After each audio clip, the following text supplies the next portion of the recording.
Mal kurz hier die Software von dem Silhouette Plotter oder Portrait oder wie der auch, ja, Portrait heißt der, ja, Silhouette Portrait. Die Software von dem Ding, die ist eigentlich selbsterklärend und recht einfach. Ich habe mir gedacht, ich zeige es euch einfach mal. Ich habe jetzt hier das weiße Raster auf genau die Größe der Leinwand gemacht, damit ich mit der Schrift jetzt einfach nachher mal schauen kann, wie groß ich das haben möchte, wie das dann ungefähr aussieht. So kann man sich das ganz cool machen. Der rote innere Bereich hier, den man sieht, die leichte rote Linie, die ist die Schneidefläche vom Plotter. Also mehr wie das kann der von der Breite her nicht schneiden.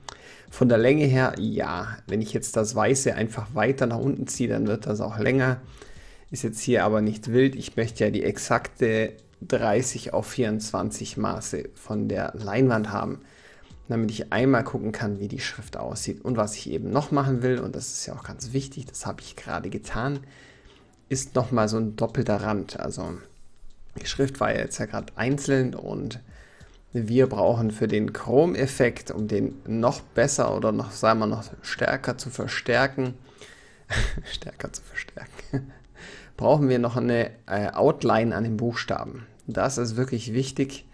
Oder wie gesagt, das verbessert es nochmal deutlich und so sollte man es natürlich nicht machen, die Sachen auseinanderfriemeln. Aber es ist manchmal, ich habe schon lange mit dem Programm nicht mehr geschafft. Also jetzt wollte ich die Dinge eigentlich gruppieren, da hat irgendwie auch nicht so funktioniert. Aber mit Strakt Z kann man bei allem immer zurückrudern. Bildbearbeitung wie Videobearbeitung hier oder bei dem Programm. Und genau, das ist eigentlich dann recht easy zu handeln. Jetzt haben wir hier eben die Schrift, wir haben jetzt die doppelte, die schöne Außenlinie noch dazu, um eben den Chromeffekt noch ein bisschen geiler machen zu können. Das seht ihr dann nachher. Und jetzt ziehe ich das eben mal so in die Mitte von dem Weißen. Ich gucke jetzt gerade gar nicht auf die auf diese rote Linie, die ist gerade uninteressant, sondern ich möchte jetzt ungefähr mal abwiegen, wie groß ich das mache, wie viel Platz ich an der Leinwand links und rechts noch ungefähr habe und richte es dann eben danach aus und wenn mir das dann eben passt, dann schiebe ich es am Ende wieder zurück in die rote Linie, damit ich eben sehe, damit er das eben auch noch schneidet und dann ist das alles eine feine Sache.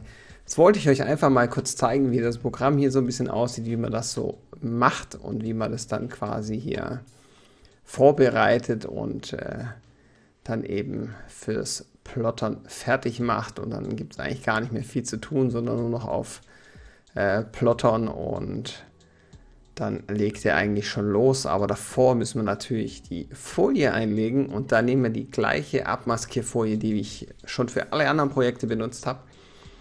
Die eignet sich eben wunderbar für unseren Schneideplotter und deswegen habe ich die auch. Die ist da einfach genial. Ihr seht bloß, die ist ein Stückchen zu breit. Ich habe ja die 30 cm Rolle, weil die andere ist eben bei, ich glaube, 24,5 oder so, die nächste Größe. Und die passt zwar gut in den Plotter rein, ist aber hart am Limit. So, wo der eben nachher hebt. Und dann verrutscht die Folie mal ganz gerne und das ist ziemlicher Scheiß. Deswegen habe ich, weil die kaum teurer ist als die auch etwas dünnere, habe ich mir eben die etwas breitere gekauft und schneide dann lieber da ein Stück ab und dann passt das nämlich ganz gut. Weil ihr seht da an dem unteren Metalllaufband eben, das ist die Rolle, die eben anpresst und die Folie festhebt und die zwei links und rechts, die zwei weißen Kunststoffteile, die halten die Folie eben. Man kann zwar den Anpressdruck noch erhöhen und alles Mögliche, aber das hat nichts geholfen, als die Folie eben so schmal war, dass die dann eben trotzdem verrutscht ist und so können wir eben gewährleisten, dass links und rechts genug Material da ist, damit der Plotter das eben gut heben kann. Und jetzt setzen wir das eben nur noch schön bündig an, lassen das ein Stück reinfahren und hier sind eben die zwei Teile dran jetzt. Jetzt haben wir links und rechts von den weißen Kunststoffteilen genug Platz, damit hier eben nichts mehr verrutscht. Und es ist natürlich mega ärgerlich sonst. Und dann drücken wir beim Computer nur noch Start und das Gerät rattert los. Wir haben natürlich jetzt den ersten Schriftzug oben, Dave's Art of Air. Und drunter natürlich noch das in dem Chaos Nips Schriftzug. Und dann habe ich noch um das Ganze herum einen Rahmen zusätzlich eingefügt, um den auszuschneiden, damit wir uns da nachher leichter eben beim Arbeiten tun. Wenn ihr da mal mehr ausführlicher sehen wollt oder so, dann schreibt mir das gerne in die Kommentare. Dann können wir uns ja mal den Silhouette-Schneideplotter auch mal genauer anschauen und auch mehr die Software genauer anschauen. Wenn ihr das möchtet, lasst mir da einfach mal ein Feedback da. Dann kann ich euch das gerne mal genauer zeigen.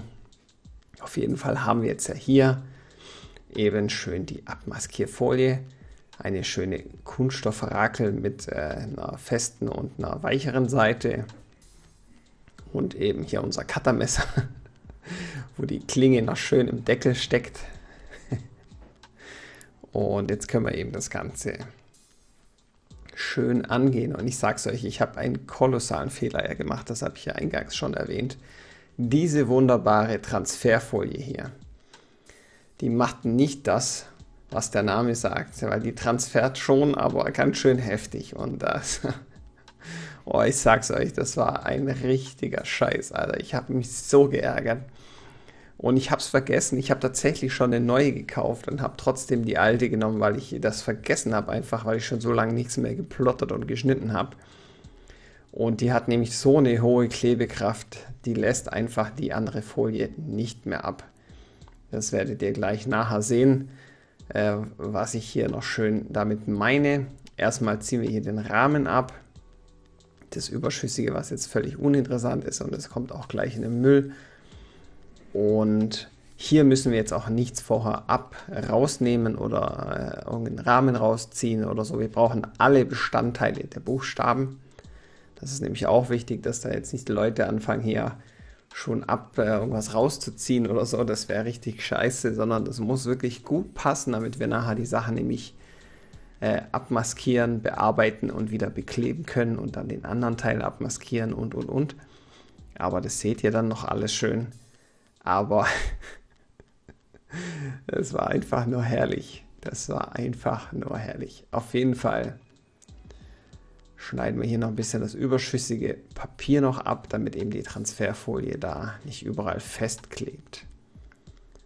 Und so eine Transferfolie soll eigentlich das machen, was ja eigentlich der Name schon sagt, transferieren. Und zwar wird die nur dafür benutzt, jetzt die Folie hier eben auf die Transferfolie zu kleben und dann bei der grauen Folie, bei unserer Abmaskierfolie eben den Hintergrund abziehen zu können, ohne dass die Sachen sich alle ablösen. Und dann können wir das schön auf ein Objekt unserer Wahl übertragen und dann die Transferfolie am Ende wieder abziehen und dann haben wir da eine saubere, schöne Sache.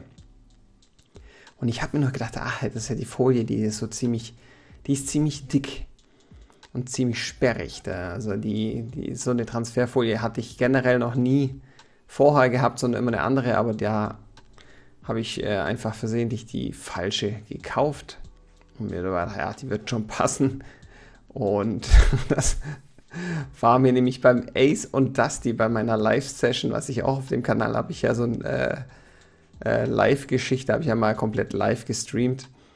Und da hatte ich das am Ende nämlich mit der Folie auch und das ist mir dann eben viel zu spät eingefallen, dass es das ist. Auf jeden Fall Transferfolie immer schön anpressen, damit eben nichts nachher auf dem Trägerpapier hinten zurückbleibt. Da hat man oft eigentlich das Problem. Und deswegen passt das. Unsere Abmaskierfolie hat eine leichte Klebekraft. Das heißt, die Transferfolie sollte, sag ich mal, eine mittlere Klebekraft oder auch eine leichte haben, damit das eben alles gut funktioniert. Die hier hat eine starke Klebekraft und das habe ich eben falsch gekauft und das wird einem dann halt schnell zum Verhängnis und das erklärt sich ja eigentlich schon fast von selbst, aber jetzt machen wir mal hier noch schön weiter und zwar ziehen wir erstmal das Trägerpapier ab. Unten ist es tatsächlich ein bisschen abgerissen und auf der Abmaskierfolie kleben geblieben, deswegen habe ich auf einer anderen Seite weitergemacht und siehe da, das löst sich wunderbar, fast schon zu gut. Und ja, man muss es nicht, kann es nicht so abziehen, man kann es auch mal halb-halb machen, dann kann man es vorher ein bisschen ausrichten und so, aber bei so einer kleinen Fläche mache ich das jetzt nicht. Hier setze ich das jetzt eben schön an. Wir haben hier wieder einen Leinwandkarton, den kennt ihr jetzt, den haben wir jetzt ja schon öfters gesehen. Und eben einmal mit der Schminkefarbe vorgrundiert. Jetzt justiere ich so Pi mal Daumen. Ich habe dann ziemlich gutes Augenmaß. Das ist halt Handwerker-Style. Sowas habe ich immer ganz gut im Gefühl. Und zum Abchecken kann man einfach, wie ich das dann mal ganz kurz mache, es muss jetzt hier nicht ja 100%ig, 1000-fach in der exakten Mitte sein, aber so ein innerer Reiz catcht mich da schon, das relativ genau zu machen. Hier nehme ich mir einfach so ein ungefähres Maß mit dem Finger, ihr seht's. Dann kann ich das ungefähr abchecken, ist ungefähr fast gleich. Und dann sehe ich schon, die Folie passt eigentlich schon ziemlich gut. Vielleicht noch ein bisschen weiter nach rechts oder links. Und dann checke ich da eben noch kurz die Höhe ab, indem ich mir da irgendwie mit dem Finger eben so einen Marker setze und dann eben auf der anderen Buchstabenhöhe, die eben gleich sind, die Buchstaben, kann man da ganz gut das Ganze austarieren. Geht dann recht simpel und schnell. Man kann sich da natürlich auch sonst anderweitig behelfen. Mit einem Malerkrepp oder so. Hier checke ich es jetzt nochmal schnell ab. Und gehe dann eben noch ein bisschen runter. Und genau, so macht man das. So macht man das eigentlich. Habe ich das immer so gemacht bis jetzt und es hat immer funktioniert. Beim Ace und Dusty Bild eben, da habe ich schon ein bisschen gestruggelt mit der Folie hier. Da wollte die auch nicht so recht, aber ist mir jetzt hier so langsam hat es mir gedämmert, so war da nicht noch irgendwas mit so einer heftigen Klebekraft. Ja, ich presse jetzt mal mit Absicht die Folie richtig fest an auf den Untergrund, damit eben die Maskierfolie auch wirklich gut hebt. Klar presst man natürlich dann auch die Transferfolie noch fester drauf, aber anders geht's nicht. Und jetzt, meine lieben Leute, beginnt der absolute Spaß. Ihr schaut es euch an.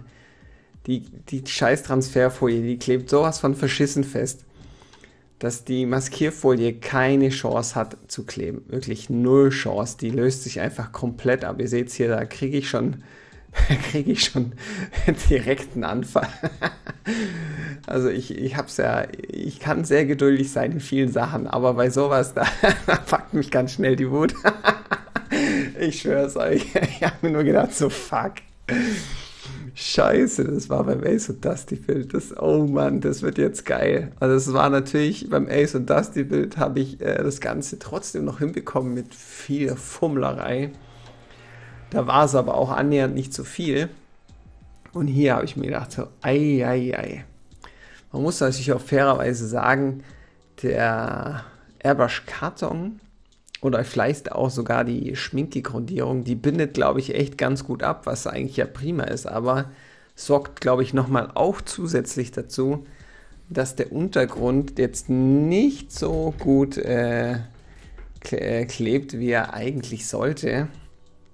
Ich hoffe, jetzt habe ich hier gerade gemerkt, dass mein blöder Soundspeaker für den Sound am Computer hier vom Laden irgendwelche Störgeräusche macht. Ich hoffe, das ist jetzt in der Aufnahme nicht drin. Und das kotze ich hier gleich nochmal ab. Nein, aber ihr seht, ich beschleunige das Trauerspiel jetzt mal hier, weil das hat mich, keine Ahnung, 20 Minuten, 25, keine Ahnung, wie lange ich da rumgefummelt habe. Und ihr werdet sehen, mit sehr viel Ruhe und Geduld, mit dem Ganzen hier, es löst sich halt immer wieder ab. Das ist halt, und dann verzieht es euch also mir verzieht sich da die ganzen Buchstaben die ganze Zeit. So, jetzt habe ich mir gedacht, komm, so funktioniert es halt überhaupt nicht. Jetzt habe ich noch eine Chance und das ist das Ganze wieder auf das Original-Trägerpapier zurück zu kleben, die Transferfolie wieder abzuziehen und eine neue drauf zu machen. Und zwar die etwas schwächere, die mit dem mittleren Klebekraftgrad. Und so quasi noch die Chance zu haben, das Ganze noch zu retten, damit die ganze Arbeit, die ich jetzt damit hatte, nicht umsonst war.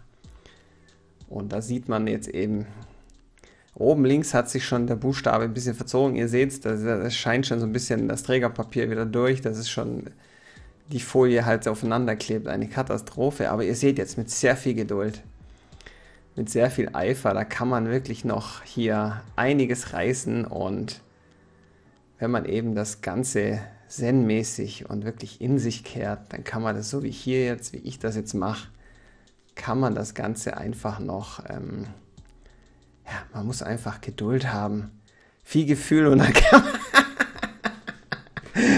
den ganzen Scheiß einfach nochmal von vorne machen, weil der Scheißdreck nicht funktioniert.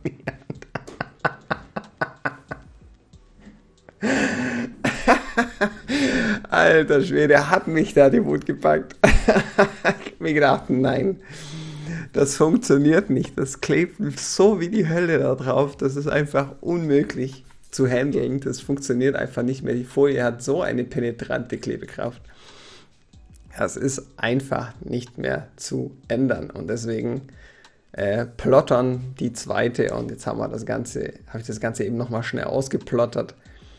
Und jetzt haben wir hier eben die Transferfolie mit dem mittleren Klebekraftgrad. Und ich sag's euch gleich, auch die war jetzt für den Untergrund und für das Ganze trotzdem noch zu viel. Also ich werde jetzt eine Transferfolie mit einem mittleren, da habe ich gebetet, dass es hoffentlich hinhaut.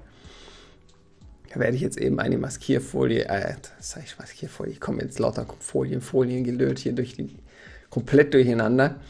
Ich werde jetzt eine Transferfolie kaufen, auch mit einer leichten Klebekraft, wirklich nur leichten, weil auch die mit der mittleren hier mir trotzdem massive Probleme macht. Und ihr seht, es funktioniert eigentlich auch nicht, aber die Maskierfolie klebt irgendwie auch auf dem Untergrund so schlecht. Ich glaube echt, dass das noch mit der Leinwand und mit der Schminkefarbe eben doch besonders schlecht hebt einfach. Hatte ich früher eigentlich auch nicht. Da habe ich immer auf den Leinwänden auch abmaskiert und so. Hat immer funktioniert, aber hier halt einfach nicht. Jetzt mache ich es mir ein bisschen leichter und cutte das erstmal in 2 Teile, damit der untere Teil und der obere Teil separat sind. Und jetzt nur für euch wühle ich mich hier nochmal fast eine Dreiviertelstunde war das, glaube ich, hier nochmal richtig hardcore durch und zuppel das alles einzeln händisch ab und drück's gleich wieder an. Muss da wieder nachjustieren, rumjustieren. Also macht das bitte nicht. Besorgt euch hoffentlich auch eine Transferfolie, nur mit leichter Klebekraft. Oder vielleicht habt ihr generell nicht das Problem oder einen anderen Untergrund etc. Auf jeden Fall sollte das eigentlich schon klappen, aber auch die hat eigentlich, ich weiß nicht, auch die mittlere war schon relativ hardcore. Oder ich brauche einfach die Maskierfolie hier mit einer höheren Klebekraft. Auf jeden Fall muss ich da auf jeden Fall noch was dran ändern, sonst habe ich da dauerhaft ein richtiges Problem. Die Folie gibt es ja auch noch mit einer stärkeren Klebekraft. Vielleicht habe ich auch die irgendwann mal versehentlich vertauscht und habe dann dafür statt einer mittleren oder einer starken Klebekraft einfach die mit der leichten erwischt. Das kann natürlich auch sein. Vielleicht ändere ich einfach auch mal die Maskierfolie um. Das ist vielleicht auch gar nicht schlecht, weil die sollte eigentlich ja gut kleben. Wobei die eigentlich auch gut klebt. Das ärgert mich so hier. Wenn ihr seht, die klebt bombig eigentlich. Ja, ich probiere es mal mit einer leichten und gebe da mal wieder eine Rückmeldung, ob das besser klappt, wenn ich immer wieder was mache. Aber zurück zum Geschäft hier. Wir schnipseln jetzt schnell mal die ganzen Buchstaben aus. Und zwar nur das Innenleben. Also nicht die Outline, die wir da extra gemacht haben, sondern nur das Innenleben. Da werden wir jetzt nämlich als allererstes einen schönen Farbverlauf machen. Die Outline, die muss drinnen bleiben. Die Buchstaben auch nicht wegschmeißen oder kaputt machen. Die müssen nachher wieder eingesetzt werden. Also die aufs Trägerpapier zurückkleben, das ist ganz, ganz wichtig. Auch nicht arg viel ziehen. Die Folie verzeiht da, weil die relativ dick ist, schon gut was. Aber wenn man hier jetzt eine filigranere Schrift hat oder filigraneres Bild oder so oder ein anderes Gelöt, dann kann das schnell sein, dass sich das verzieht. Und dann, wenn ihr das hinterher wieder einsetzen wollt, können wir das nicht mehr exakt einsetzen, weil es dann eben verzogen ist. Deswegen sehr, sehr wichtig, dort auf jeden Fall aufpassen. So, und jetzt ziehen wir noch schön die letzten paar Buchstäbchen hier raus. Und dann haben wir schon mal einen Teil geschafft, hier eben die Transferfolie, Trägerpapier. Oh, ich komme jetzt mit den ganzen Trägerpapier, Transferfolie, Maskierfolie. schön richtig durcheinander. Ja, und jetzt pressen wir eben nochmal alles schön an, damit die Farbe nachher nicht unterläuft. Aber ich glaube echt, es liegt an der Maskierfolie jetzt eigentlich. Ich habe das Ganze jetzt hier, das habe ich offscreen schnell gemacht, vergessen die Kamera anzumachen. Das Ganze noch schnell mit Malerkrepp links und rechts und in der Mitte nochmal abgedeckt, weil das ja durchgeschnitten war und damit links und rechts kein Overspray entsteht. Und ja, ich glaube, die Maskierfolie, die muss ich die gleiche eben nochmal mit einer höheren Klebekraft, mittel oder stark besorgen. Dann habe ich, glaube ich, mit der anderen das Problem nicht. Aber jetzt habe ich so viel von der anderen hier noch rumliegen. Ja, dann hole ich mal lieber die Transferfolie, ist um einiges günstiger, da mal eine schwache und dann gucke ich mal, ob das hoffentlich dann demnächst nochmal funktioniert und ansonsten, wie gesagt, Maskierfolie mit einer höheren Klebekraft. Genau, und jetzt, Entschuldigung, hier. Jetzt eben wieder schön Schicht arbeiten, trocknen lassen und wieder Farbe geben und trocknen lassen.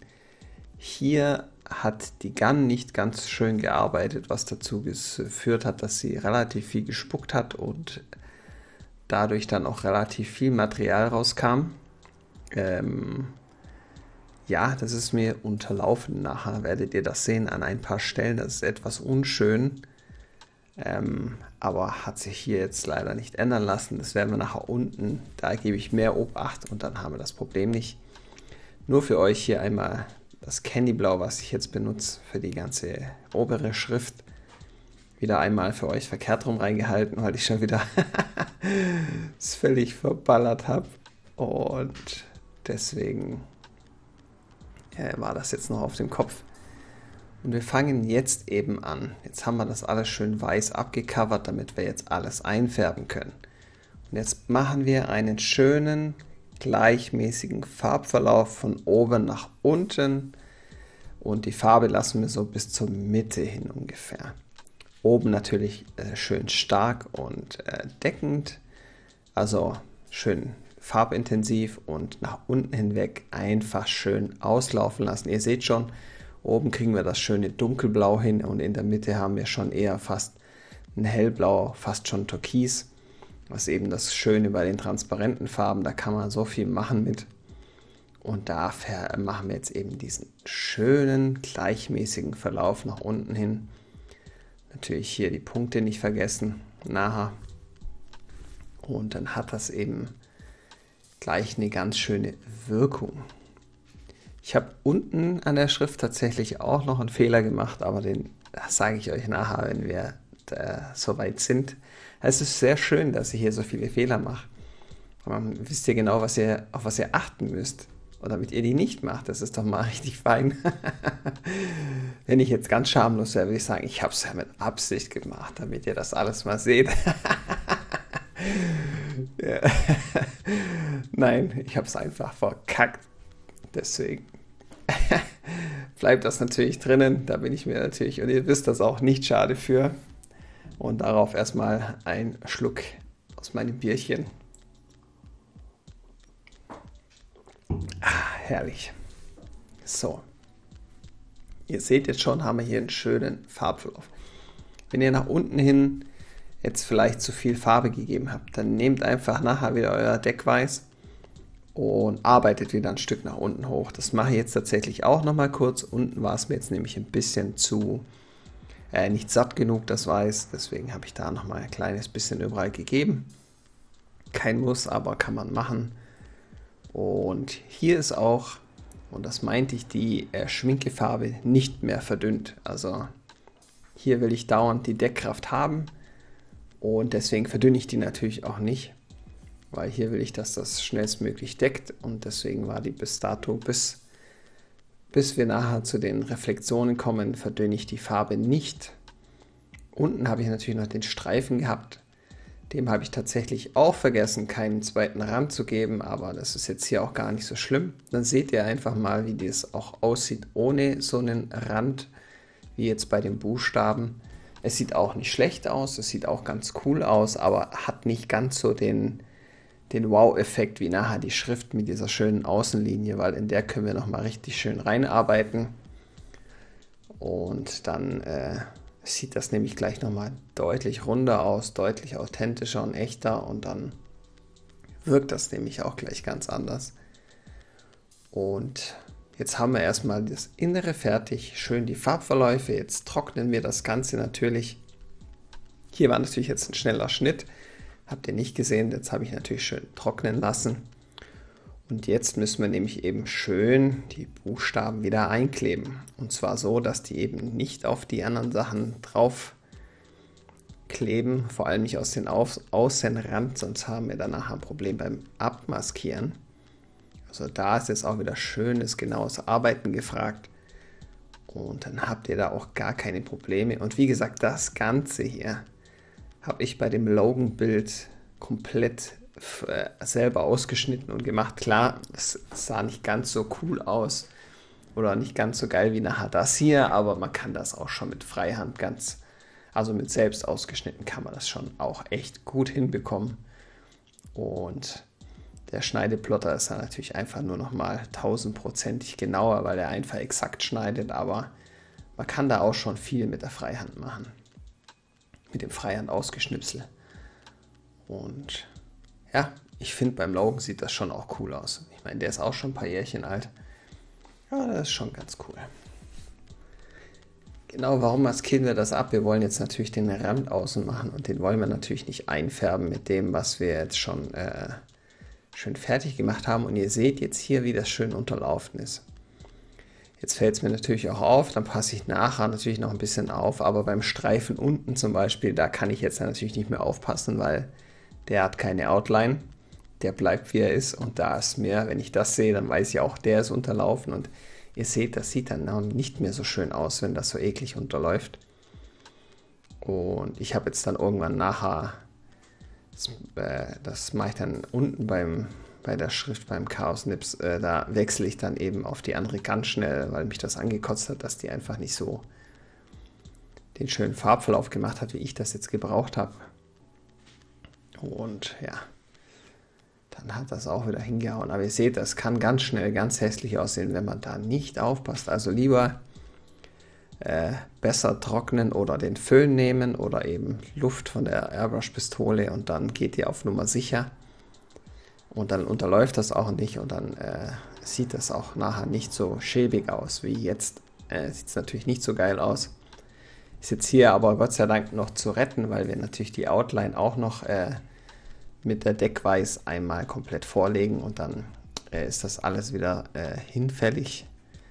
Und da müssen wir jetzt eben nur aufpassen, dass wir da eben nicht die Outline genauso voll unterlaufen lassen. Ihr seht hier, die spritzt komisch irgendwie zu viel Wasser auch. Die ist also nicht Wasser, sondern die ist einfach nicht verdünnt, die Farbe. Aber ich dachte, ja, das passt schon, aber die Airbrush, die hat einfach nicht funktioniert. Ihr seht, dann die Airbrush kann nicht genau funktioniert, dann funktioniert es aus Airbrushen nicht so gut. Wurde mir hier halt echt zum Verhängnis und später wechsle ich dann eben nochmal das Ganze auf die andere um und dann war das alles schon kein Problem und kein Thema mehr, aber eigentlich war ich jetzt nur zu faul, die dritte Airbrush-Pistole auch noch einzusauen, weil ich keinen Bock hatte, die zu reinigen. Aber das hätte ich mal lieber machen sollen, gleich am Anfang, dann wäre das auch jetzt schon nicht unterlaufen, aber ja, Faulheit obsiegt. Und ihr seht schon hier beim O innen drin ist auch nochmal so eine schöne Outline und bei dem D-Links, seht ihr, da habe ich die vergessen abzuziehen. Das ist mir aber Gott sei Dank noch aufgefallen. Wo ich so das O betrachtet habe, habe ich mir gedacht so, irgendwas stimmt doch beim D nicht. Und ihr seht, da muss ich jetzt natürlich, hier seht ihr, ich schnell den Föhn benutzt, damit mir eben das nicht mehr so schnell unterläuft. Damit die Farbe schneller trocknet. Und jetzt mache ich eben schnell noch das D fertig. Und kann man auch machen. Mit so einem Föhn geht das halt nochmal deutlich schneller als mit der reinen Luft von der Airbrush-Pistole. Aber am besten hat man einfach eine funktionierende Gun, da muss man das Ganze nicht machen, weil dann ist der Farbverlauf ein ganz anderer und dann deckt das auch viel schneller und schöner. Aber wenn das so spuckt, dann deckt das eben nicht so geil, weil dann die Farbe irgendwie halt an vielen Stellen so konzentriert ist und an vielen nicht. Und bei so einem Projekt, wo es eigentlich hier gerade die ganze Zeit darum geht, dass es schön deckt, ja, da ist das ziemlich blöd, was ich da gemacht habe, aber das habe ich natürlich nur für euch gemacht. Und jetzt machen wir schön an allen Ecken des Buchstabens machen wir eine harte Kante, damit sieht es nachher nochmal deutlich besser aus. Da ist die Schrift und ich habe jetzt halt die genommen, die ich für alle Thumbnails benutze und so. Die ist ja relativ rund an den Ecken, das ist nicht so optimal. Nicht optimal für den Effekt, aber ich setze sie jetzt trotzdem an den Ecken hier an und lasse sie dann immer in eine Richtung ausfaden, damit die schönen Verlauf hat. Und dann gibt das nämlich nochmal so einen zusätzlichen coolen Effekt, wenn da nochmal so eine harte Kante in der Außenlinie ist, dann sieht das nochmal von der Rundung nachher aus, als wäre das nochmal so richtig schön, ja, wie so ein Rahmen eigentlich. Und was man nicht machen sollte, sind solche harten Kanten nachher in der Rundung. Habe ich jetzt hier beim D kurz mal ausprobiert, um zu schauen, wie es aussieht. An den Ecken haben wir gedacht, komm, ich probiere das mal aus, nur bei den Buchstaben hier ist es ja nicht so wild. Um zu gucken, wie das dann aussieht, wenn das mal in so einer Rundung mit drin ist, hat mir dann nicht mehr gefallen. Aber ich habe es jetzt hier einfach drin gelassen, weil ich mir dachte, komm, schauen wir uns mal am Ende das Endprodukt an. Mache ich aber dann nachher bei den anderen Stellen nicht mehr. So, und jetzt kommen wir hier zu dem zweiten. Um den Rand noch so ein bisschen, damit der jetzt nicht einfach nur die harten Kanten drin hat, fahren wir jetzt hier eben so ein bisschen quer über das ganze Bild. Da bringen wir so einen schönen natürlichen Farbverlauf. Wir suchen uns natürlich eine Richtung aus und das ist jetzt so so schräg von unten links nach oben rechts und ziehen da unsere Striche rein. Das macht den Rand nochmal eben, da kriegt ihr nochmal einen schönen Farbverlauf, nochmal Farbfacetten und dann spiegelt sich da nochmal so gefühlt alles andere drin und dann sieht das eben ganz cool aus. Und wenn wir die zwei machen, kreieren wir da einen ganz coolen Effekt. Also wie gesagt, die scharfen Kanten bei den anderen Rundungen nicht machen, auch bei den Punkten nicht und bei dem O nicht und so, sondern da benutzen wir eben nachher nur noch das Stricheln. Und hier werden wir eben jetzt an allen Kanten vom Buchstaben nochmal so eine harten Verlauf hin machen. Wenn der Buchstabe natürlich nochmal kantiger ist, kommt das noch ein Ticken cooler. Ich glaube, beim Logan-Bild ist er qualitativ nicht ganz so gut, aber da war die Schrift ziemlich eckig. Da sieht das gleich nochmal einen Ticken besser aus, weil es einfach nochmal einen optischen besseren Effekt hat. Hier wirkt das nicht gleich so glaubwürdig, aber ist jetzt auch Mäkeln auf hohem Niveau. Das Endprodukt sieht trotzdem sehr cool aus und hier bringen wir eben nur ein bisschen Material rein, also auch nicht viel von dem Blau. Wir haben es ja an den Ecken jetzt etwas stärker, die Spiegelungen. Und hier nehmen wir jetzt eben ein bisschen das hellere Blau. Doch, hier nehme ich tatsächlich unten und oben noch ein bisschen. Ja, doch, habe ich bei den anderen tatsächlich auch nochmal gemacht. Ja, da ist jetzt auch nicht so schlimm. Aber bei dem D so mittendrin sah das nicht so gut aus. Bei den Punkten habe ich tatsächlich doch auch noch mit reingenommen. So halbseitig, aber das passt da eigentlich noch ganz gut. Und wie gesagt, das Blau ist jetzt nur ein Serviervorschlag für euch. Ihr könnt natürlich alle anderen Farben nehmen, auf die ihr Bock habt. Und das Coole ist, das ist alles nur mit einer Farbe gemacht. Das sind jetzt nicht 10 transparente Töne, sondern ihr könnt euch von mir aus auch ein Orange rausnehmen und das dann halt mit Orange machen. Das sieht halt genauso cool aus. Da spiegelt sich jetzt halt viel das Blau. Aber ihr könnt halt alles andere benutzen. Ihr könnt auch die Buchstaben das Ganze nicht nur weiß machen, sondern ihr könnt es auch natürlich auch leicht grau machen. Dann wird es natürlich noch mehr wie Chrom, also so ein bisschen noch mehr Grautöne reinbringen. dann wirkt das gleich auch nochmal authentischer. Hier aufgrund des hohen Kontrastes habe ich es jetzt bei Weiß belassen, damit das nochmal einen Ticken cooler rauskommt. Aber da könnt ihr eben statt ein Weiß auch ein leichtes, helles Grau nehmen. Das wirkt dann auch nochmal anders. Ihr könnt andere Farben benutzen, also da habt ihr vollen Spielraum.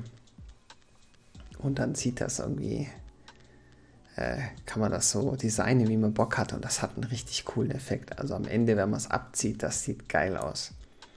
Vor allem dann so von dem, wenn man dann einfach, wir sind jetzt natürlich wieder sehr nah dran am Objekt, aber wenn man dann wieder so einen halben Meter davon steht, dann sieht das gleich wieder auch ganz, ganz anders aus.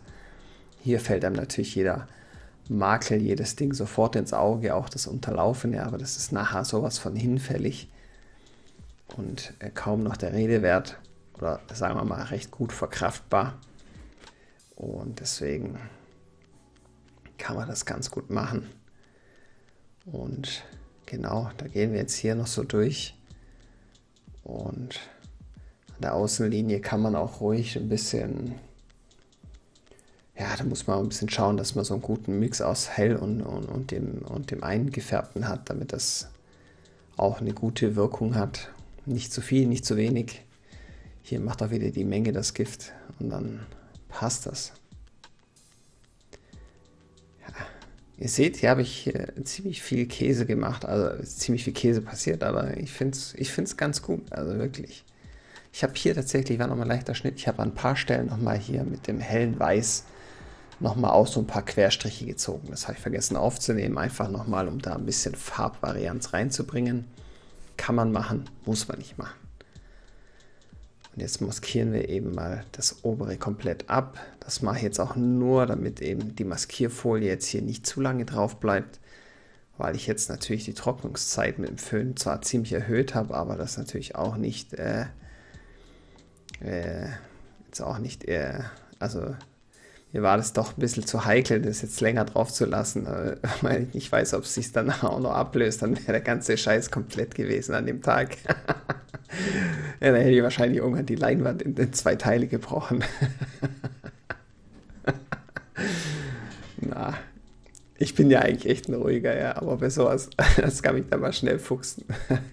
Und ihr seht hier die Outlines, die sind überwiegend gut. Ein bisschen ist noch unterlaufen eben wegen der Airbrush und der Farbe und so. Aber hier unten am Streifen, da ärgert es mich schon, da sticht es dann schon extrem raus. Und deswegen schauen wir eben nachher, dass wir den nochmal ein bisschen verbessern und korrigieren oder verschlimmbessern, was wir dann nachher so machen. Und ja, so langsam entfaltet sich der Effekt und das sieht schon cool aus. Also eine Chromschrift machen ist schon was richtig Feines und richtig Cooles, wenn ihr das irgendwo, keine Ahnung, auf den Tank macht oder auf ein Schild oder irgendwo auf eurem Kunstwerk. Es gibt dem Ganzen noch so einen richtigen Booms. Nochmal so ein richtig geiler Effekt, wo die Leute sich dann sagen, wow, das sieht cool aus, finde ich. Und eben mit dieser Outline sieht das einfach nochmal qualitativ deutlich besser aus. Damit kann man den Effekt eigentlich ziemlich verstärken, sonst hat man eigentlich nur so einen leeren Farbverlauf. Da muss man sonst ohne den Rand noch einiges mehr machen, um das wie nach Chrom aussehen zu lassen. Aber eben mit diesem Rand kreieren wir da relativ schnell einen sehr geilen Effekt. Und wir sind natürlich noch nicht fertig. Man kann das jetzt hier so ein bisschen kratzen eventuell, aber funktioniert hier auf so einer Leinwand generell nicht gut, deswegen mache ich es nicht. Und ja, man hätte auch nochmal die Outline draufkleben können und dann nochmal mit Schwarz und so, aber ist jetzt hier der Aufwand natürlich auch nicht ein bisschen zu übertrieben für, aber man könnte natürlich, hier habe ich überlegt, nochmal kurz den Streifen drauf zu kleben, aber dann habe ich gemerkt, der ist schon sehr verzogen, weil ich den einfach weggeschmissen habe. Und nicht so schön aufgeklebt habe wie die anderen Buchstaben und den kann ich jetzt nicht mehr benutzen. Da habe ich mir gedacht, komm, AR-Color-Stift, den fetten, einfach in schwarz habe ich ja auch noch. Da teste ich mal so, ja, funktioniert doch gut. Nehmen wir doch einfach das Lineal und ziehen da einen Strich. Dann passt das doch, oder? Was meint ihr, funktioniert das oder nicht? Ja, mein geschmeidiger Strich und zack. Und scheiße, alles unterlaufen. Da habe ich mir gedacht, okay, also heute ist nicht so mein Tag, ja. Deswegen gönne ich mir auch schon das zweite Bier auf den Tag heute. Nein, aber hier gehe ich noch mal ein bisschen mit dem Wattestäbchen ran. Ist auch nur für euch, damit ihr seht, wie ihr so große Fehler, wie ihr die korrigieren könnt, so ganz leicht. Das könnt ihr damit nämlich hervorragend machen. Und den Rest, den werden wir jetzt nachher mit den Lichtreflexen noch mal ein bisschen raus. Beziehungsweise ich brushe, glaube ich, nachher noch mal schnell mit dem Lineal nach unten. Und dann wäre das auch okay. Oh, da ist das nachher auch nicht mehr so wild. Da habe ich mir gedacht, okay, jetzt höre ich mal auf mit den ganzen Experimenten. Jetzt machen wir erstmal so ein paar schöne Lichtpunkte. Das ist jetzt hier natürlich auch immer noch die schäbige Gun, die nicht so will. Ganz zum Schluss, ganz zum Schluss. Wenn wir unten fertig sind, gehe ich dann auch nochmal mit der anderen Gun, die dann wirklich gut funktioniert hat, nochmal oben und mache die Reflexe alle nochmal, Lichtpunkte alle nochmal neu. Also gehe nochmal ein bisschen drüber und erhöhe die auch nochmal ein bisschen von der Anzahl her. Und dann sieht das gleich nochmal deutlich besser aus. Also da jetzt nicht wundern, das ist noch nicht das finale Ende, aber so Lichtreflexe bei Chrom, die geben dem Ganzen nochmal so einen richtig schönen Effekt. Da habe ich noch vergessen, das Ganze abzuziehen. Und jetzt haben wir gedacht, komm, jetzt machen wir das halt schnell so, Lineal hin und einmal mit Deckweiß kurz ein paar Stellen hier nochmal kurz abcovern. Und da sieht das doch schon wieder gar nicht so schlimm aus. Ist ja noch hier und da so ein bisschen was. Aber das ist ja hier jetzt völlig vertretbar und gut. Oh, und dann geht das auch. Und eben da in der Rundung, jetzt wo mir das nicht so gefallen hat, da mache ich jetzt auch nochmal einen Lichtpunkt hin. Der trifft da jetzt gerade ganz zufällig auf die Rundung oben und unten drauf. Und so kann man auch Sachen kaschieren. Und dann ist niemandem aufgefallen. Das hat keiner von euch gesehen. Und wenn doch, dann muss ich euch so blitzdingsen hier. Ja, auf jeden Fall finde ich den Effekt sehr cool. Also sowas finde ich sehr cool. Ich mache es eigentlich nicht so oft, was eigentlich schade ist, weil ich es eigentlich gerne mache. Und deswegen kaschiere ich überall, wo es ein bisschen stärker unterlaufen ist, mache ich nochmal einen extra Lichtpunkt rein, dann kaschiere ich das Ganze nochmal ein bisschen. Prösterchen. Und dann ist das nämlich alles gar nicht mehr so schlimm. Und ich habe einen hohen Anspruch an mich selber immer. Ich bin ja immer mein größter Kritiker und ich habe jetzt irgendwann gesagt, ja okay, komm, lass gut sein, ich könnte jetzt hier doch noch abcovern und Dingens, aber dann geht das Video nachher 2 Stunden und das will ja auch keiner sehen und deswegen habe ich gesagt, komm, lass es gut sein, Dave, und mach jetzt weiter. Und ihr seht jetzt hier schon so ein bisschen von der Ferne, das sieht schon richtig cool und rund aus. Und ganz zum Schluss nochmal mit den richtig schönen hellen Punkten sieht das nochmal deutlich besser aus. So, das Ganze jetzt noch einmal schön abcovern. Wir wollen ja jetzt unten noch mit 2 anderen Farben arbeiten wie oben und deswegen covern wir das nochmal schnell ab mit einem normalen Blatt Papier und Malerkrepp. Da nehme ich jetzt natürlich keine Maskierfolie, die ist viel zu schade für. Klebt ja eh nicht. Und deswegen kleben wir das jetzt hier nochmal schön ab, damit das eben schön passt. Und dann können wir nämlich unfallfrei einfach unten arbeiten. Und dann passt das auch ganz gut. Und hier machen wir eigentlich fast dasselbe in vielen Punkten. Bis auf an ein paar Stellen durch die Farbe und das Ganze switchen wir natürlich ein paar Sachen. Aber jetzt demaskieren wir natürlich auch erstmal die inneren Buchstaben wieder. Und ich habe ja vorhin schon mal angedeutet, dass ich hier einen Fehler gemacht habe. Und das ist natürlich der Fehler. Ich habe beim Plottern die gleiche Schriftgröße genommen, das gleiche Setting wie bei dem Dave's Art of Air oben mit der gleichen Dicke vom Rand. Das waren irgendwie 2 mm oder 3. Und die Schrift ist natürlich aber deutlich länger und deswegen habe ich die irgendwann händisch kleiner gemacht. Habe aber dabei ist mir gar nicht aufgefallen, dass der Rand von der Dicke aber geblieben ist. Das heißt, ich habe den Schriftzug verkleinert, aber der Rand ist gleich groß geblieben. Und das ist jetzt natürlich ein Problem, kein Problem, aber es sieht jetzt leider nicht ganz so schön aus wie oben, weil jetzt natürlich die Outline genauso dick ist wie das Innenleben. Und das natürlich dazu führt, dass der Effekt nicht ganz so gut zur Geltung kommt. Das ist ein bisschen schade und ein bisschen ärgerlich. Aber so seht ihr auch mal, wie das aussieht, wenn das etwas dicker ist.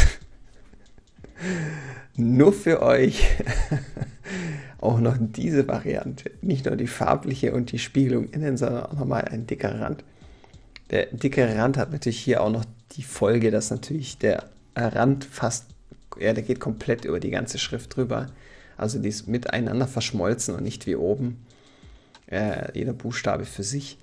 Das nimmt dem Ganzen ein bisschen so, also das nimmt jetzt hier dem Ganzen natürlich so ein bisschen das wirkt alles ein bisschen, jetzt komme ich schon wieder hier schon wieder so ein Hirnfurz hier.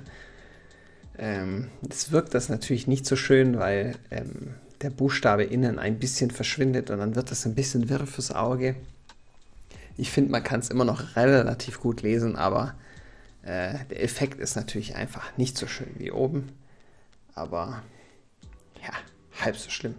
Hier kommt nochmal der Föhn zum Einsatz. Hier gehen wir auf Nummer sicher, damit nichts unterläuft.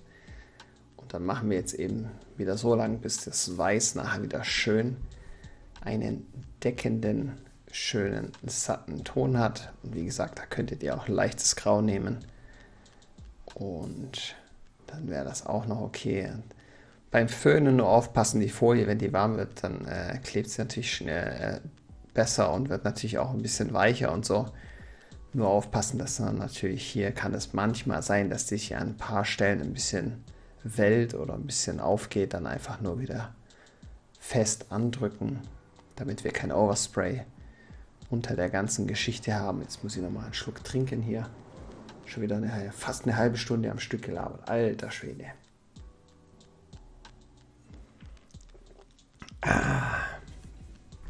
Herrlich. Ja, hier gibt es keine Pausen. Hier gibt es einfach so viel zu erzählen, dass ich da gar nicht aufhören kann. Jetzt haben wir hier eben einmal das Ganze schön in einem schönen deckenden Weiß. Jetzt kommt das Violett. Einmal das Violett und einmal das Pink. Und hier ist jetzt zu beachten, dass wir nicht über die Mitte hinausgehen. Wir wollen einen Farbverlauf von oben zur Mitte und nachher von der Mitte nach unten. Und damit wir da genug Platz haben, machen wir natürlich das wie oben, aber wir machen das gleiche wie oben, aber nur bis zur Mitte hin. Damit wir da eben die Farben schön mit einbeziehen können und das Ganze eben schön aussieht und eben schön den Effekt hat, den es haben soll. Und auch hier einfach nur wieder darauf achten, dass nichts unterläuft. Schön mit Gefühle, mit Amore. Genau, jetzt machen wir nämlich hier unten natürlich auch bei dem Bindestrich, machen wir es trotzdem zweifarbig, auch wenn er weiter unten liegt, damit das alles passt. Oben ist ja noch das I. Also der Punkt, den habe ich jetzt auch noch gleich mitgemacht und dann passe ich die Buchstaben halt so an, dass der Verlauf einigermaßen passt überall. Und so könnt ihr dann farblich auch nochmal variieren. Da könnt ihr auch alles machen. Ihr könnt Rot und Orange nehmen. Ihr könnt, keine Ahnung, ihr könnt Blau und Orange nehmen. Ihr könnt Grün, Gelb, alles Mögliche, auf was ihr Bock habt. Ihr könnt damit auch mit den Farben spielen, wenn ihr dann irgendwelche, keine Ahnung, wenn ihr irgendwie Italien schreibt oder so, könnt ihr auch da dann mit den Farben auch nochmal spielen und da so ein bisschen die Farben reinbringen. Das ist ja alles eigentlich eine ganz coole Sache. Und dann ist das eigentlich jedem überlassen, wie er das möchte. Ich zeige euch das jetzt einfach mal mit den 2 Tönen, weil ich Violett ziemlich cool finde. Die Farbe mag ich irgendwie. Und dann habe ich mir gedacht, nehme ich passend dazu noch Pink, dann passt es. Fehlt eigentlich nur noch ein Chrom-Einhorn, dann ist die Sache perfekt, oder? So, jetzt habe ich ein normales Blatt Papier in 2 Teile gerissen, weil ich da einen schönen Spiegeleffekt haben möchte. Eine Spiegelung vom Untergrund. Normalerweise, ihr kennt es glaube ich schon viel, wenn ihr das im Internet euch dann natürlich solche Sachen schon anschaut, dass oben meistens blau ist, weil das meistens so den Himmel und alles reflektiert, und unten ist es meistens orange oder braun, so ein Ton, weil es dann eben meistens so den Boden reflektiert. Und das ist so das Standardding. Ich habe mir gedacht, ja, könnte ich jetzt auch nochmal machen, aber jetzt haben wir oben ja schon so das Blaue und nee, wenn dann, hier gibt es schon was. Hier gibt es schon geil exklusiven Shit, Alter, ey. Eieiei. So. Jo, jetzt nehme ich euch wieder kuschelig warm ran. Hey, ihr wisst, wie ich meine, ja. Klein Schweinchen. So. Jetzt setze ich das ungefähr ran, wie ich das ungefähr habe. Auf der linken Seite, da habe ich es nachher nicht so optimal gemacht, dass mir noch bin ich ein Stück zu weit runtergerutscht. Rechts gehe ich dafür wieder ein Stück weiter höher. Ich hätte auch bei der Mitte ungefähr ansetzen sollen, damit das schön aussieht, weil jetzt fehlt mir natürlich nach unten hin der Verlauf natürlich ein bisschen, weil ich da nicht mehr viel habe, was verlaufen kann. Und auch das habe ich nur zur Vorführzwecken gemacht. Und deswegen machen wir das jetzt hier.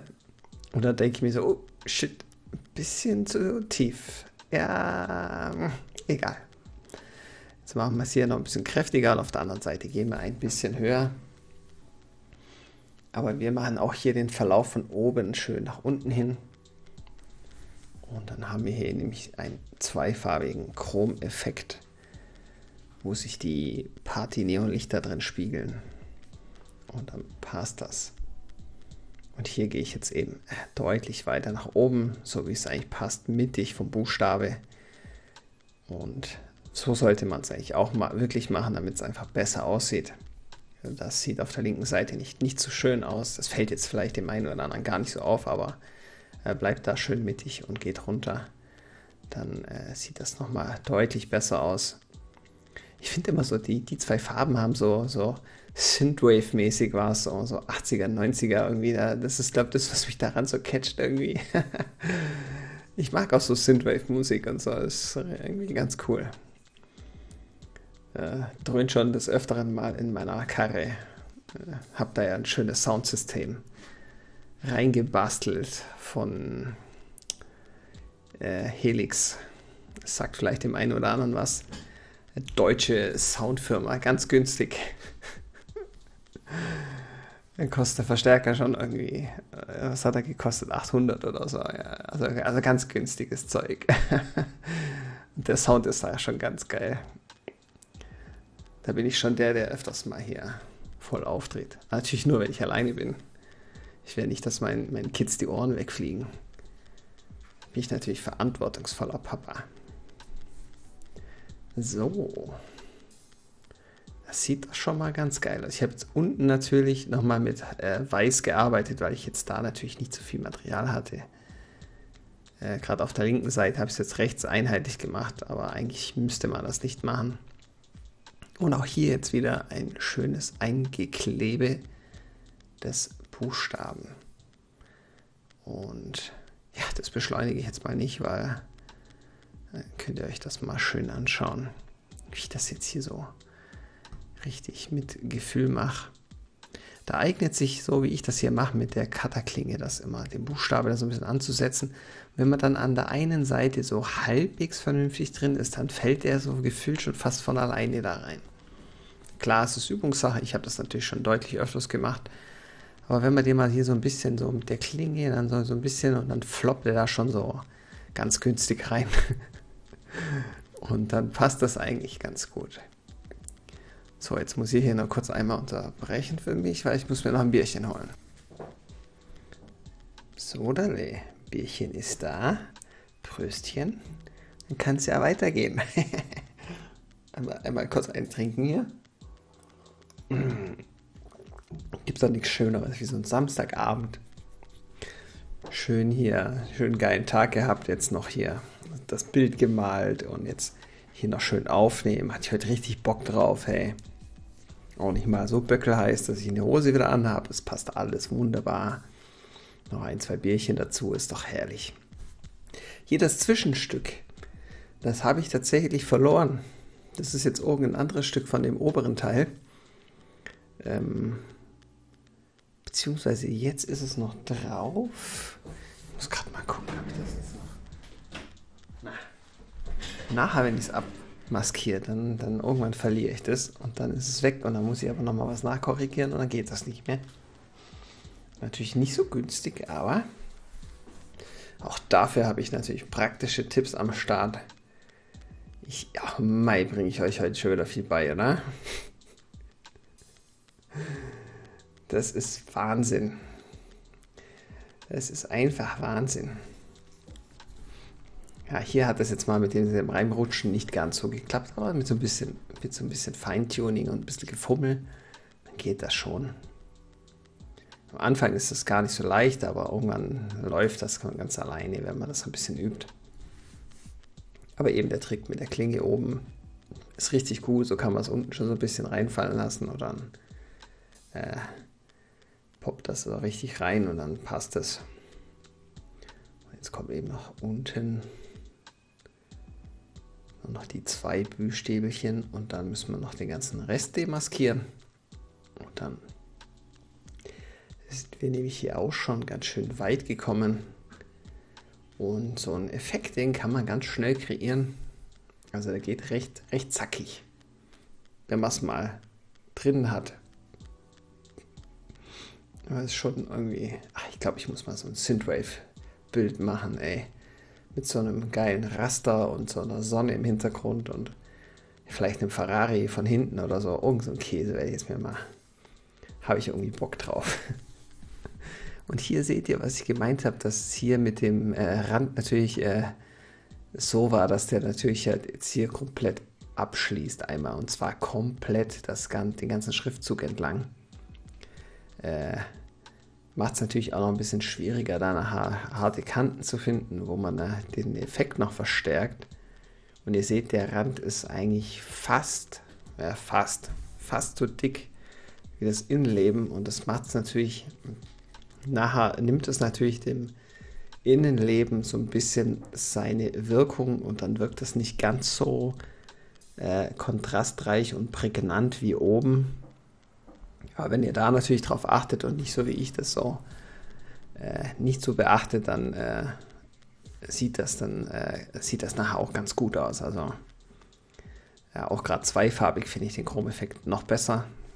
Deswegen habe ich den beim Logan damals auch so gemacht. Und hier ist es jetzt halt leider ein bisschen schade. Ich habe es gar nicht gecheckt. Ich habe das noch designt und Dingens und geplottert und gesehen und die ganze Zeit angeguckt und erst so wirklich hier bei dem Step irgendwann ist mir so aufgefallen, so, oh scheiße, das ist ziemlich dick. Mist, das funktioniert glaube ich nicht so. Oder es wird nicht ganz so geil aussehen, wie ich das gerne gehabt hätte. So, jetzt genau das untere Stück hier. Das ist weg. Ich weiß gar nicht, warum das weg ist. Das ist jetzt verloren gegangen. Ich habe es irgendwo vorhin hingelegt und nicht mehr wiedergefunden. Und das hält mich natürlich nicht auf. Ich habe jetzt natürlich von dem oberen Teil, was wir da abmaskiert haben, den langen Streifen, der schon verzogen war, den habe ich jetzt einfach genommen, ein Stück abgeschnitten und cover das jetzt so ein bisschen über. Es ist jetzt nicht hundertprozentig. Ist jetzt hier um euch das auch zu zeigen, mir jetzt auch nicht, da habe ich jetzt nicht hier angefangen, nochmal irgendwas zu plottern oder so, sondern hier schneide ich das jetzt händisch aus. Da ist auch nachher ein minimaler Rand innen zu sehen oder ja, innen genau, weil ich jetzt ein bisschen das Schwarz mit abcover Und dann ist natürlich nachher, wenn ich außen weiß mal, dann halt zwischen dem bunten und dem äußeren Rand ein kleiner schwarzer Strich. Aber den sehen auch nur die Leute, die mir das wirklich sagt, und der Rest sieht das nicht. Also funktioniert alles. Ist alles kein Hexenwerk. Oh, ich merke so langsam, meine Stimme macht schlapp. Ich glaube, ich muss einfach ein bisschen mehr trinken, damit ich hier eine geschmeidigere Stimme bekomme. Also ich mache es jetzt nicht.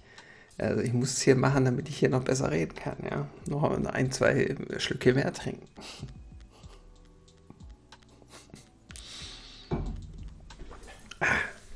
Herrlich.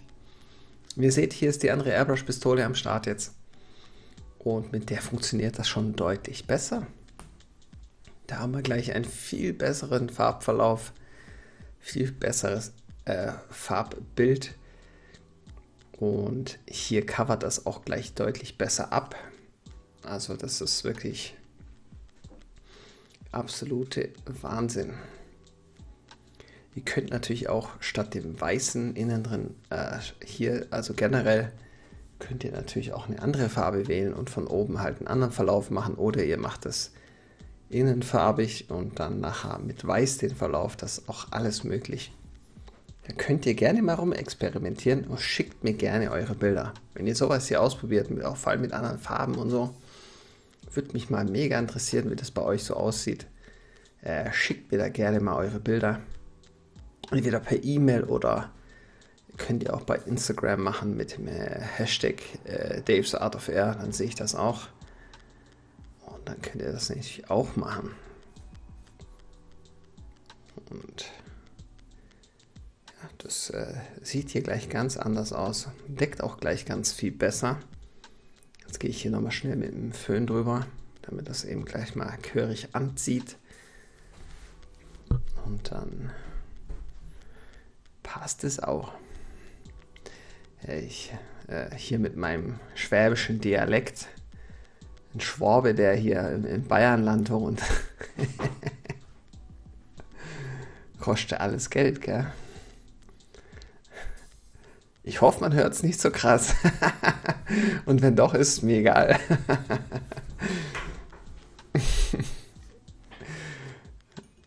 Gute Schwabeländle. Beziehungsweise jetzt will ich ja Linda unten ist auch fein.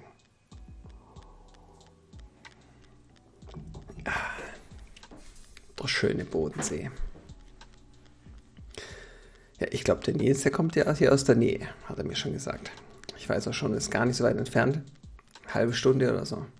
3/4 vielleicht. Ja, vielleicht auch mehr. Ich glaube nicht mehr, nee, 3/4. Wir wohnen gar nicht so weit auseinander, was ich ganz witzig finde. Oder war es nicht der Nils, war es Tongai? Ich glaube, jetzt verwechsel ich euch. Ja, ihr könnt es ja in die Kommentare richtig stellen. Ich check schon nicht mehr. Ich und Namen und so, das ist Katastrophe. Also, wenn ich mal jemanden falsch sage, dann nehmt es mir nicht allzu krumm. Ich habe da ein Gedächtnis wie ein Sieb. Natürlich hier auch wieder darauf zu achten, dass nicht schön alles hier wieder trocken ist. Und dann unterläuft es wieder nicht. Und dann können wir jetzt hier eben das gleiche machen, wie wir oben gemacht haben, indem wir wieder diese harten Kanten setzen. Jetzt natürlich zweifarbig, also oben nur das Violett, unten nur das Pink oder Magenta. Und da müssen wir eben einfach nur darauf achten, damit das einfach die farbliche Korrektheit hat, damit das für das Auge auch stimmig aussieht. Da pick ich mir einfach auch wieder die Ecken raus, wo eben schön aneinander laufen. Und eine Farbrichtung, wo sich das Ganze so ein bisschen spiegelt, und dann gibt halt nochmal so einen zusätzlichen coolen Effekt, finde ich. Ist natürlich hier mit der runden Schrift nicht ganz so optimal, aber trotzdem gibt es immer noch einen guten Effekt, auf den ich jetzt halt hier nicht verzichten wollte. Und deswegen müsst ihr einfach schauen, nachher, wenn ihr eure Schrift, eure Buchstaben, wo ihr das gezielt einsetzt, so dass es halt gut passt. Und ja, hier unten ist jetzt auch so die Rundung, aber da baue ich das trotzdem mit ein. Einfach damit das generell gut aussieht.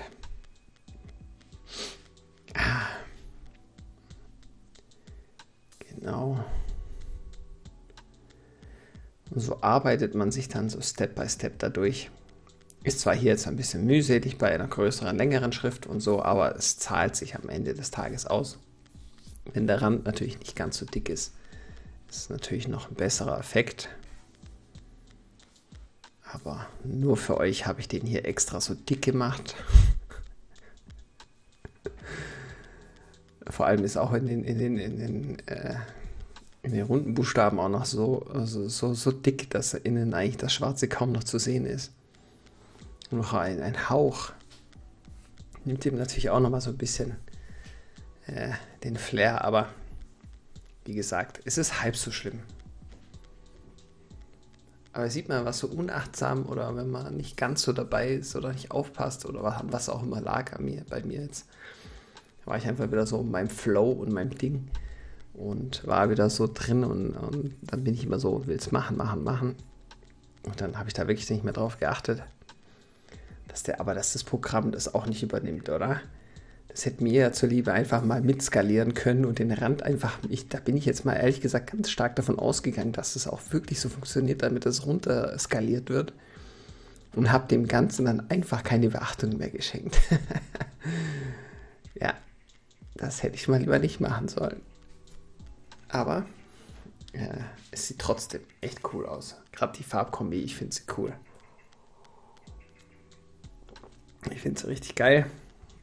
Und da bringen wir eben die harten Kanten und dann wieder eben unsere leichten Striche für diese leichten Reflexionen rein in den Rand. Und dadurch, dass der Rand jetzt natürlich so dick ist, wirkt er natürlich von der Helligkeit dann auch ein bisschen, oder beziehungsweise innen drin fehlt nachher so ein bisschen der Kontrast. Ich glaube, das könnte man abschließend dazu sagen.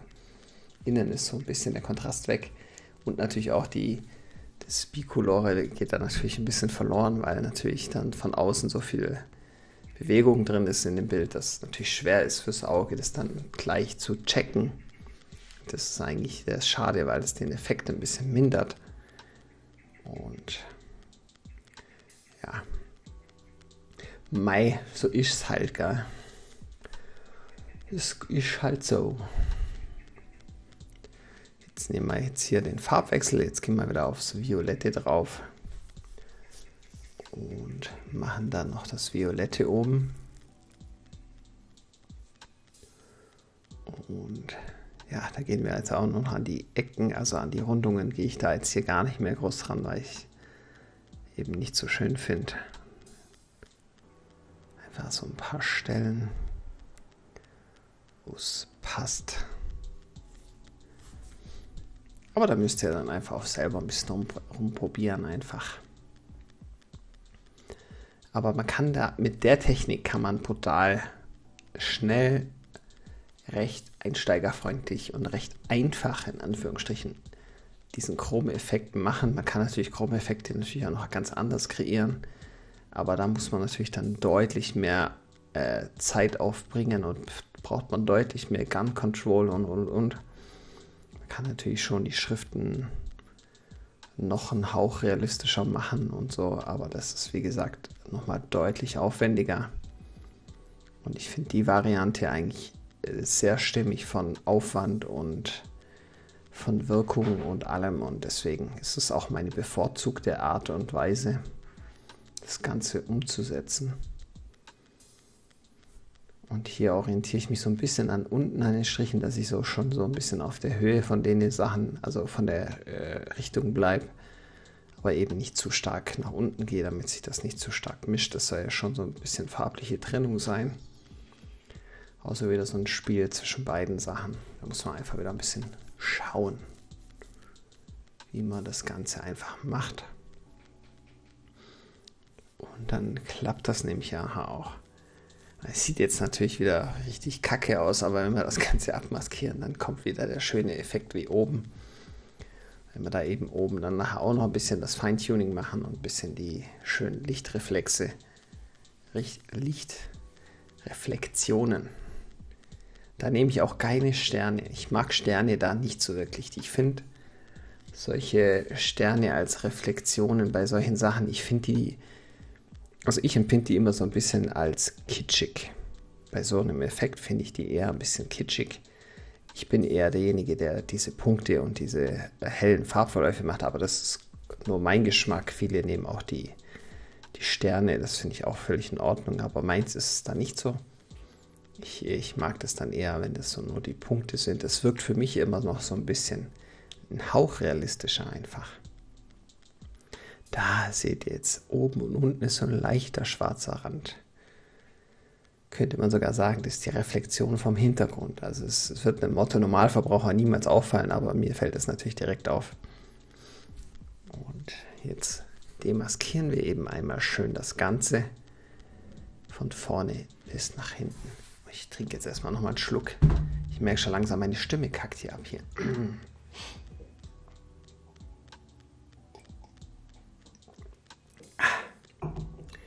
Genau, hier habe ich nochmal ein bisschen den Kontrast erhöht, weil ich an ein paar Stellen gesehen habe, es ist ein bisschen arg viel weiß. Und dann habe ich gedacht, komm, ich erhöhe das nochmal so ein ganz dezentes kleines bisschen hier und da. Auch nur beim Violetten oben. Noch ist es abmaskiert, der Hintergrund ist schwarz, also ich färbe mit dem violetten Hintergrund nur schwarz ein. Es fällt nicht auf hier bei der Leinwand. Deswegen kann man das ganz gut machen. Ich finde, das sieht schon ziemlich cool aus. Ich hoffe, der liebe Chaos-Nips, der Nils, freut sich auch, dass ich hier sein Username rausgepickt habe. Mir dachte, jemand, der so aktiv hier dabei ist in der Community und so viel schreibt und macht und tut und mir so viel schickt und den habe ich mir gedacht, den pick ich mir hier mal als Dingens gleich mal raus und der wird dann schön auch an der Wand hängen. Und dann ist das eigentlich auch mal, finde ich, eine ganz coole Sache. Und ich hoffe, es gefällt dir. Aber ihr seht hier, beim O und P ist jetzt halt nicht mehr viel da, weil die Schrift natürlich, der Rand natürlich so dick war. Aber jetzt kommt noch eben mit der schönen Garn noch die feinen. Aber ihr seht schon hier, ist nichts unterlaufen. Hier sieht das schon richtig gut aus. Wenn man bedenkt, dass es natürlich auf einer Leinwand ist und die natürlich nicht aalglatt ist, da ist generell die Gefahr viel größer, dass es generell unterläuft. Und hier helle ich jetzt nochmal die ganzen Kanten auf. Ich entscheide mich dann auf die Querrichtung fürs Licht und ziehe dann an allen Ecken, wo das Licht entlang geht, eben die Punkte. Und ich finde, das macht es immer nochmal. Es gibt im Ganzen nochmal so das gewisse Extra. Ich finde, dadurch sieht das Ganze nochmal deutlich cooler aus. Und kann man gerne so lassen. Ist auch gar kein Muss. Man braucht natürlich keine Reflexion. Man kann auch ganz drauf verzichten. Manche mögen es überhaupt nicht. Kann ich auch nachvollziehen. Ich finde es einfach immer noch ganz stimmig. Wie gesagt, Sterne mag ich da eben nicht so. Aber ich finde, das sieht schon dann gleich nochmal deutlich echter und authentischer aus. Ihr seht hier gerade beim N oben mit den Kanten wirkt das Ganze nochmal so ein bisschen, als wäre das nochmal so ein bisschen, ich finde, das hat immer so die Optik, als ob das Ganze nochmal so ein bisschen dreidimensionaler wäre, wenn das so nochmal der Rand so ein bisschen sich nach unten kippt. Lässt sich natürlich mit der kantigeren Schrift nochmal deutlich erhöhen, der Effekt. War jetzt hier natürlich auch nicht so günstig, aber das habe ich mir im Vorfeld natürlich, habe ich das schon mit bedacht, aber gesagt, ja komm, ich mache es trotzdem. Ich möchte schon gern die Schrift da beibehalten und einfach mal gucken, auch für mich, wie kann ich das dann umsetzen. Und genau, hier einfach nur schöne Punkte. Auch hier ist das Weiß jetzt unverdünnt, damit ich einfach schön die richtige Leuchtkraft gleich hinkriege, ohne hier viel öfters drüber gehen zu müssen. Und somit habe ich hier einfach ein schön stimmiges, passendes Ding. Oh, das sieht doch schon mal richtig geil aus, vor allem von der Distanz nochmal. Wir sind ja jetzt hier wieder kuschelig warm dran. Dann wirkt das natürlich nicht gleich so, aber das machen wir natürlich nachher oben noch das kleine Stück. Da klebte gerade echt noch die Leinwand richtig. Ich finde das schon richtig. Guckt euch das doch mal an. Das ist ein geiler Effekt, oder?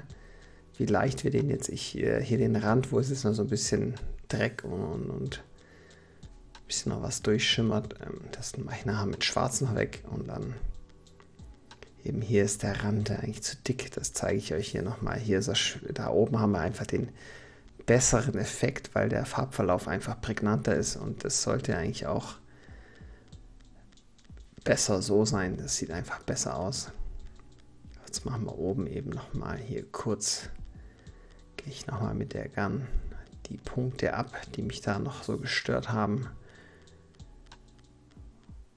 Und ja, ich finde es eine coole Technik. Ich hoffe, euch hat die Technik auch cool gefallen. Lasst es mich gerne wissen mit einem Kommentar oder Abo oder einem Like oder am besten gleich alles.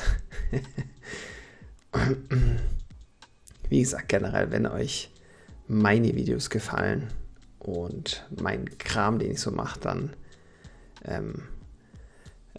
abonniert gerne und macht den ganzen Kladderadatsch. Da habe ich am meisten was davon und wer mir gerne noch einen kleinen Obolus da lassen möchte, kann das auch gerne tun über PayPal. Dann kommt ihr auch in den schönen Abspann wie Biene und der Chaos Nips. Oder ihr könnt mich auch gerne unterstützen, indem ihr in meinen Shop reinschaut. Da habe ich auch so ein bisschen Krempel für euch. Wenn ihr da Bock drauf habt, da unterstützt ihr mich natürlich auch noch mit. Und in diesem Sinne haut rein und viel Spaß beim Airbrushen. Checkt gerne mal die Videos ab, die jetzt euch gleich noch der liebe Algorithmus vorgeschlagen hat. Ich habe so viele Tutorials mittlerweile. Schaut da gerne mal durch. Oft kriege ich Anfragen von, hast du so ein Tutorial, hast du so ein Tutorial? Dann sage ich, ja, das habe ich schon lange. Checkt einfach gerne mal die Playlist ab. Gerade die Tutorials, Beginners-Serie, da sind eigentlich alle Tutorial-Sachen drin. Checkt das gerne mal ab und dann viel Spaß dabei. Reingehauen!